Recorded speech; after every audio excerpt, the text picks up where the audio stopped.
Bueno, muy buenos días, agradecer la invitación, particularmente felicitar a la Escuela Sindical por estos eventos que nos aportan a la formación política y pedagógica. Bueno, hoy, como decía el profesor Vladimir, hay muchos caminos, hay que buscarlos, seguirlos. Voy a contarles uno que se ha venido construyendo. Se llama la comunagogía. Es un concepto que la Real Academia aún no ha aprobado. Espero pues la aprobación de ustedes, que somos los actores educativos.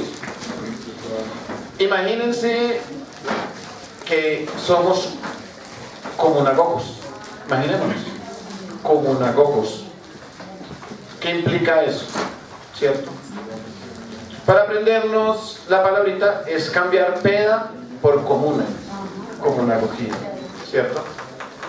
Y digo allí, una alternativa no es significativa, no es innovación, es alternativa, y cuando hablamos de alternativa es a la escuela actual, que en lo esencial es una escuela capitalista, ¿sí?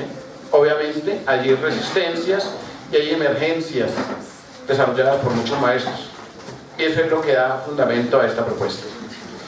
Quiero iniciar, miramos la diapositiva que habla del contexto escolar. El contexto escolar, que es importante reconocerlo, que ustedes ya lo han trabajado en el seminario, y que considero es importante tenerlo presente. Por lo menos 5 características. En primer lugar, ya se había venido diciendo cómo lo privatizador de lo público en escenarios como las alianzas públicas o privadas, las concesiones, es decir, recursos nuestros. En Bogotá se aprobó más de $1 millón para colegios sin concesión, no voy a profundizar allí. Un segundo aspecto tiene que ver con toda la conceptualización, ya se mencionaba en la presentación, pero que es necesario comprenderlos porque a veces los repetimos en los consejos académicos de manera crítica, ¿cierto? Incluso un concepto que hace parte de toda esta lógica, como el de valor agregado. Hace 15 días ustedes aplaudieron porque una universidad pública formaba más valor agregado que una privada. Ojo, eso es capital humano, pero tiene que ver con estas discusiones, ¿sí? ¿Y por qué? Porque el tercer elemento del contexto son los fines de la educación. Si analizamos todos los documentos o de compartir planes de desarrollo de Santos, dicen que el objetivo es formar en valores agregados, que los estudiantes aprendan a construirlo en los diferentes procesos productivos. No es más que formar mano de obra para poder extraer mayor plusvalía. Eso es lo que está orientando la política educativa. Los procesos de evaluación están en sí, estamos formando para que se genere valor agregado. La Fundación Compartir ya lo cuantificó y le dijo a Santos: haga la reforma educativa por ahí y en 10 años tendremos 94 billones. Como dicen el ministerio, no es que no haya empleo, hay gente no empleable, y como decían en un foro de política educativa, allá en Fontibón, en la zona franca, necesitaban 5.000 montacarguistas, pero ningún colegio ni el CEN estaba formando montacarguistas. Entonces uno dice, eso es lo que están buscando. Un cuarto aspecto tiene que ver con toda la subjetividad neoliberal que se ha venido configurando entre nosotros.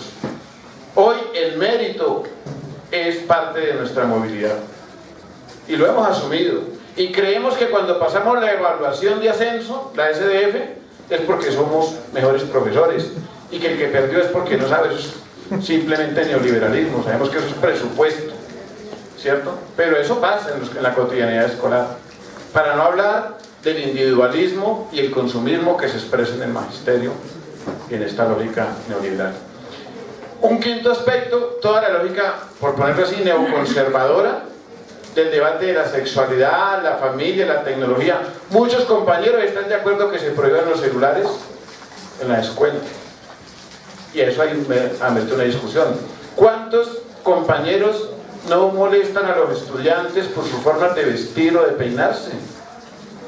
El debate todavía heteropatriarcal está inserto en la escuela a profundidad. ¿Cuántos maestros Dicen que ojalá vuelva la urbanidad de Carreño, y es que porque se han perdido los valores católicos y tradicionales. Eso es que nos está. Entonces, ese es el contexto. Entonces, la educación alternativa, por favor, la siguiente, tiene que establecer rupturas con esa educación dominante, por lo menos en 3 ámbitos. Toda la lógica del capital humano, competencias, estándares, indicadores, valores agregados, toda esa conceptualización que está hoy en los planes de estudios.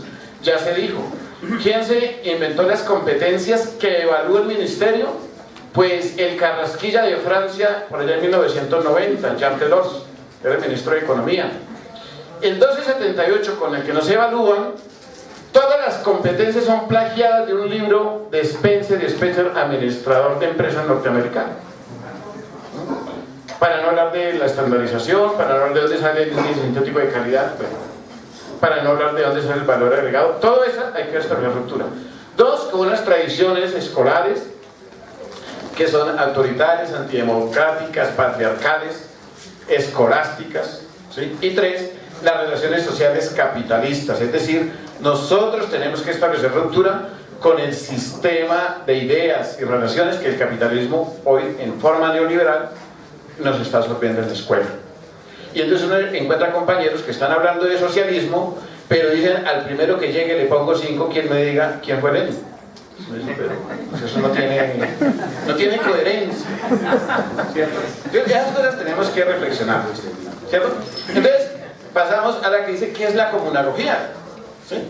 La comunagogía en esencia son procesos de formación en la comunidad, con la comunidad y para la comunidad. Cuando salimos con los estudiantes al territorio, cuando vinculamos a los actores de la comunidad, y para la comunidad cuando los fines de la educación están pensando en los procesos comunitarios o locales o territoriales, y no, como a veces pasa, en las pruebas externas. Entonces, para y cómo es fundamental, pero el énfasis está en ¿qué? Construir nuevas relaciones sociales entre todos los actores del proceso educativo. Esto no quiere decir que no se formen en las disciplinas o en los aspectos científicos, pero es que un científico con unas relaciones sociales neoliberales o capitalistas, ¿de qué nos sirve? Necesitamos tener los conocimientos, obviamente, lo cognitivo, pero enfatizar en las relaciones sociales. Y digamos que ese es el fuerte de esta propuesta. Transformar relaciones sociales desde la escuela, ¿cierto? Que establezca rupturas con las lógicas neoliberales y neoconservadoras, por ponerles allí una marca, y que genere apuestas distintas de seres humanos. Entonces voy a contarles, la que sigue por favor, de dónde surge este concepto. Entonces, surge de reconocer prácticas educativas en Oaxaca, en México, y en Cauca, Colombia. En Oaxaca, por ejemplo, a la Universidad Comunal, los bachilleratos integrales comunitarios, bueno, una cantidad de experiencias allí, en las normales, como la de Tamazulapan, la de Tlacolula, por ejemplo, ahí en Oaxaca. Y en el caso del Cauca, la experiencia del CRIC, tanto la UAIN, la universidad, como la experiencia de Ambalo Cauca y las escuelas interculturales. Entonces, ¿qué empiezo a reconocer en esas experiencias? ¿Y por qué? ¿Y por qué en esas experiencias? Porque si bien las clases dominantes de este país extraen la conceptualización y las apuestas educativas de la empresa, me hice la pregunta, ¿por qué no lo hacemos de los movimientos sociales nosotros, de los que están resistiendo? Y empiezo a encontrar que en estas prácticas educativas hay algo similar, y es que sus apuestas son en común: las evaluaciones, la didáctica, los propósitos. Y entonces allí hay un elemento importante que plantea Mao Zedong en texto sobre la práctica, donde dice cómo se construyen conceptos. Invito para quienes están haciendo investigación lo lean. Y dice: los conceptos se construyen al reconocer la esencia de los procesos en una serie de datos dispersos. Y lo que encuentro es que allí hay, en todos esos datos dispersos, elementos que la formación se ve en lo común. Digo, entonces, lo que hay allí es comunagogía, ¿cierto? Esa es la parte, digamos, práctica de la investigación de cómo surge este concepto. Y pasamos a la siguiente, que es la parte conceptual. Entonces, en América Latina, los movimientos sociales se han venido pensando la educación desde lo común o lo comunitario, Y entonces esta propuesta conceptualmente se nutre de tres perspectivas: de la comunalidad de los pueblos de Oaxaca. Allí está el profesor Jaime Martínez Luna, ¿cierto?, que es uno de sus teóricos de la comunalidad, un activista social. Está la comunitariedad propuesta por el CRIC, ¿cierto?, que ellos nos dicen qué es lo que nos orienta nuestra vida política y nuestra práctica educativa, la cosmovisión que tenemos, ¿cierto? Y tres, el debate que coloca Félix Paxi, que es de boliviano, sobre el sistema comunal. En últimas, ¿qué rescato de él? Que es posible crear entornos comunitarios en contextos capitalistas. Es decir, en este caso, para la discusión que voy a plantear, construir comunagogía en las instituciones públicas del distrito, ¿cierto? Entonces, vamos a mirar los horcones de la comunagogía. Allí hay 6 horcones, ¿cierto? Voy a contarles rápidamente con qué se establece ruptura y alguna práctica de cada horcón, ¿cierto? Pues, soberanía epistémica establece rupturas con todo ese pensamiento colonial que tenemos, ya sea toda esa linealidad de la historia, sobre todo eurocéntrica. En las áreas de sociales todavía partimos de las primeras civilizaciones para llegar a la Edad Media, para llegar a la modernidad, tal cual pasó en Europa, por ejemplo. Pero también la forma de relacionarnos con la realidad, es decir, romper con unas formas de pensar epistémicas que nos han colonizado, coincidiendo con apuestas como Boaventura de Sousa Santos con la necesidad de epistemología del sur, las soberanías epistémicas que han planteado en los bolivianos. Y prácticas de ellas, por ejemplo, la relación con la naturaleza. Es muy evidente la relación con la naturaleza entre estas apuestas educativas o las concepciones, digamos, ancestrales en la relación con la realidad, estableciendo rupturas con el positivismo. Un segundo elemento tiene que ver con la democratización de la escuela, de saberes y decisiones compartidas, que establece rupturas con el autoritarismo instalado en la escuela y el desconocimiento del conocimiento y saberes en los territorios. Prácticas, por ejemplo, en Ambato, Cauca, se consideran a los mayores libros humanos y se acude a ellos a la discusión y a la reflexión sobre lo que ha pasado en la historia del territorio. Asambleas en Tamazulapa, por ejemplo, en la normal femenina de allí, la gran parte de sus clases son en asambleas, ¿sí? Se toman decisiones colectivas con los estudiantes en torno a los proyectos. En el escenario de vínculos comunitarios es muy importante. Los vínculos son dos cosas: organización y emociones, afectos. Esto ya el profe Vladimir nos planteó la importancia de esto. Recordar que Krúpskaya, líder de la revolución rusa, fue la que planteó la importancia de las emociones en el proceso educativo. Desafortunadamente, digamos, en el relato histórico pues impuso más Makarenko, pero invito a conocerla a ella. Humberto Maturana retoma las emociones como parte importante del proceso educativo. El maestro Falsborda, con su apuesta sentipensante, que establece estas apuestas rupturas con la lógica racional y positivista del conocimiento. Entonces es importante los vínculos que, como digo, tienen elementos organizativos y emocionales. Lo organizativo en relación de los maestros y la escuela con procesos organizativos en los territorios. Por ejemplo, la relación que existe entre la escuela y los cabildos o las mingas en los pueblos indígenas del Cauca. Un cuarto elemento, la construcción del territorio, establece ruptura del aislamiento de la escuela respecto al territorio, estableciendo rupturas con las fronteras que se han construido. Al contrario, reconociendo sus territorios, apropiándolos, defendiéndolos y proyectándolos. Experiencias, pues los recorridos que ellos han hecho reconociendo sus territorios. La identidad, fortalecimiento de la identidad comunitaria, que es importante, es cómo las comunidades y los proyectos desde las escuelas empiezan a tener identidad con las apuestas políticas de la comunidad. Entonces, desde la escuela se generan proyectos como, por ejemplo, cooperativas o los tejidos para rescatar la memoria y la identidad de los pueblos. Es decir, la escuela no está aislada de los propósitos y planes políticos de la comunidad. Y un sexto horcón, que aquí aclaro, este sexto horcón surge al reconocer procesos en Rojava. Rojava es un proceso revolucionario de los kurdos en particular este está al norte de Siria, y ellos tienen un énfasis muy importante que es el tema de la emancipación de género. Esta revolución es dirigida por mujeres y han construido lo que llama ella la ciencia femenina.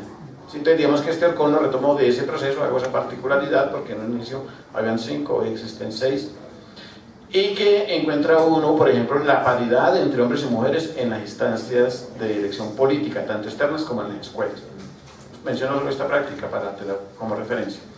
Estos 6 Orcones que están configurando la comunagogía, en esencia, establecen rupturas con una escuela tradicional y neoliberal y empiezan a configurar nuevas relaciones sociales. Pasamos a la de praxis. Entonces, la comunagogía es praxis, ¿cierto? Y esa praxis tiene 2 componentes. Por un lado, las compartencias. ¿Qué son las compartencias? Es una ruptura con el concepto de competencias. ¿De dónde surge? Surge de las propuestas de los procesos de resistencia mexicanos. En esencia, las compartencias es construir unas actividades colectivas en los sujetos, unas actitudes colectivas, y se comparten desde saberes, emociones, tristezas, alegrías, recursos, alimentación, para lo que se pueda compartir. Entonces, las compartencias orientan la práctica educativa, ¿cierto? Y lo mismo las cosmovivencias. ¿Qué son las cosmovivencias? Es que cuando yo hago una actividad en el aula, no lo hago como método únicamente o como medio para que alguien aprenda, no, lo hago es para que se transforme. Entonces las cosmovivencias en esencia son vivencias desde una concepción distinta de ser humano y de escuela. Voy a mostrarles ahí cómo lo he venido haciendo este año en el aula, ahí en el Luis Vargas Tejada. Andrés, cuéntanos un poco cómo valoras tú trabajar en convite académico en la clase. Pues la verdad, trabajar en convite en la clase me ha parecido una cosa súper importante, que una práctica muy especial que antes no la habíamos tenido. Por ejemplo, cada uno aprende y se reparte la información. No solo uno hace todas las cosas, sino que todos se reparten el trabajo, investigan, exploran, todos aprenden a tener un interés por el estudio. Varios pasan a exponer, pierden timidez, aprenden valores, y pues claro, el salón antes estaba muy disperso para hacer trabajos, en cambio ahora está más unido, todos se tienen en cuenta sobre todas las cosas. Por ejemplo, en tu forma como estudiante, pero como ser humano, ¿has encontrado alguna transformación que el convite te haya aportado a ti? Claro, profe, pues como estudiante y como mi propia opinión personal, me sirve mucho porque yo he aprendido más a liderar, a tener más en cuenta otras opiniones, no solo las mías, sino también ver qué les pasa a todos, a ser un mejor líder como persona, también aprender a escuchar. ¿Tú qué sugerencias le puedes hacer a los profes de Bogotá respecto a esta práctica? Que es muy buena y que la deberían intentar, ¿sí?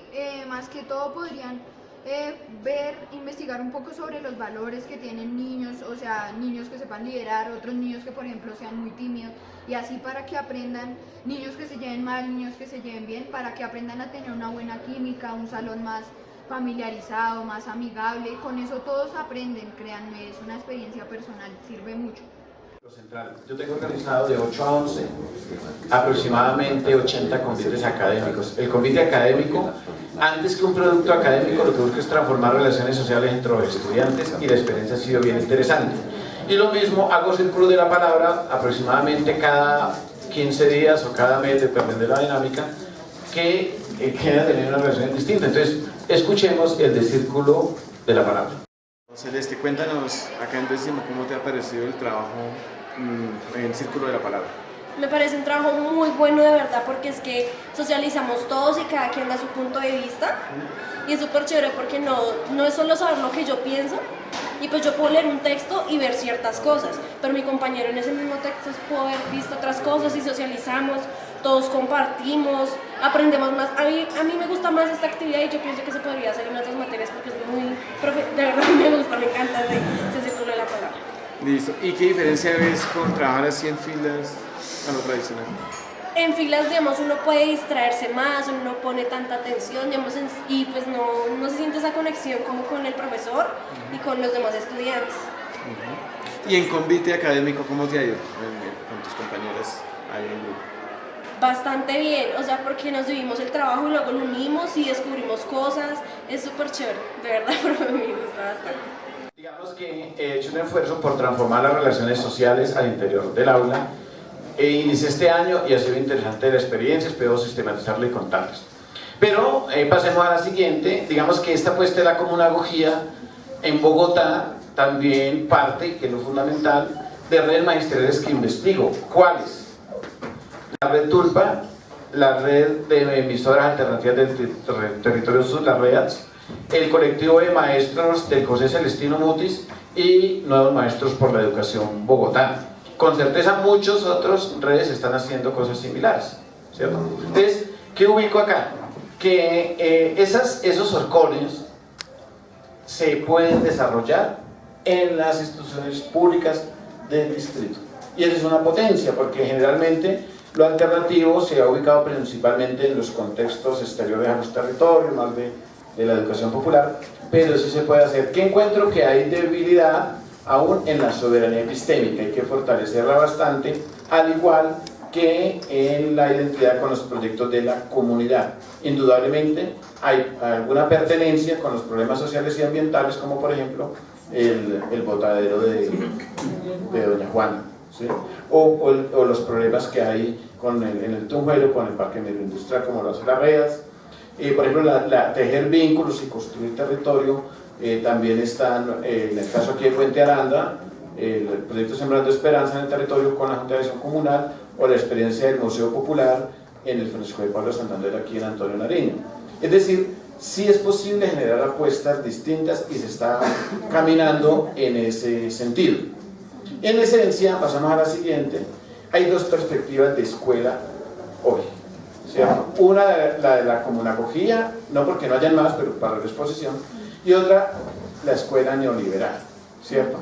Mientras en una se busca formar o enseñar para la comprensión, ¿cierto? O para aprender y responder pruebas, en la comunagogía se forma para transformar la realidad, ¿cierto?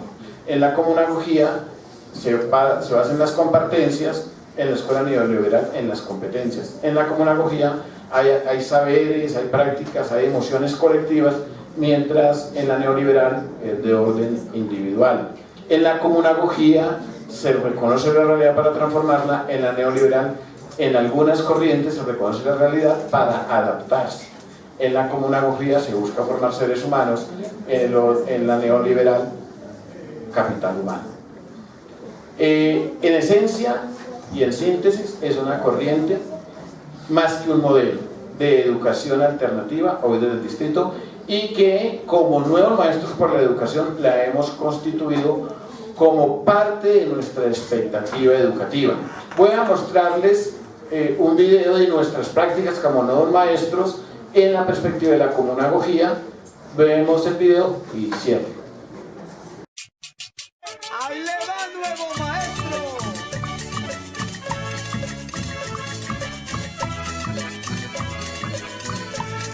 Comunagogo yo soy, es cultura popular. La idea aquí es enseñar, transformar la sociedad. Comunagogo somos en el árbol popular. La idea aquí es salonar, compartir con los demás. Es la comunagogía, educación alternativa. 5 horcones la sustentan, nuevas epistemologías. Hoy venimos a narrar, compartiendo aquí saberes, con niños y con ancianos, disfrutar de atardeceres. Disfrutar de atardeceres, una vida en comunidad, es construir soberanía y el símbolo de hermandad. Entre convites académicos no la queremos jugar, esta propuesta educativa venimos a trabajar. Comunagogo yo soy y es cultura popular, la idea que es enseñar, transformar la sociedad. Comunagogo somos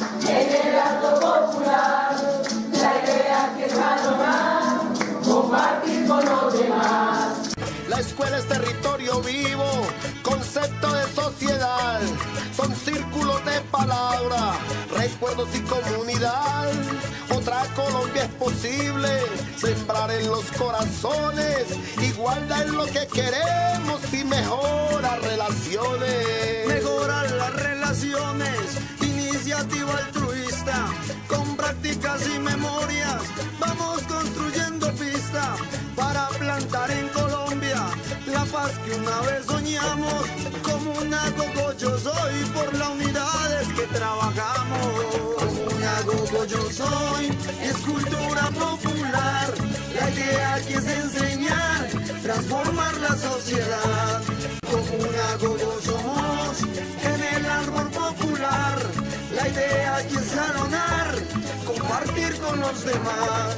Con nuevas cosmogonías, el Comunagogo enseña el concepto de nación, de otra Colombia que sueña, compañero comunal, de lucha en fraternidad. Por eso nuevo maestro, trabajo y comunidad. Trabajo y comunidad, aula es territorio vivo, donde el trabajo es cotidiano, en sociedades que convivo, el cambio es estructural. Por eso, compadre, le digo, si queremos cambiar esto, venga y comparta conmigo. Comunagogo yo soy, es cultura popular, la idea aquí es enseñar. Transformar la sociedad, Comunagogo somos, en el acto popular, la idea que es valorar, compartir con los demás. Bueno, para finalizar, entonces decir tres cosas. Lo primero, Marx en el programa de Gotha sintetiza cómo el pueblo debe construir esa educación popular que anhela. Entonces la invitación a que lo hagamos. Dos, esto es una síntesis de conocimiento que está para el pueblo y es del pueblo, entonces asumirla. Y tres, como comisión comunagógica de nuevos maestros, invitamos a que pues conozcan más la propuesta y hacemos la invitación para constituir semilleros de comunagogos en las instituciones públicas de Bogotá. Muchas gracias.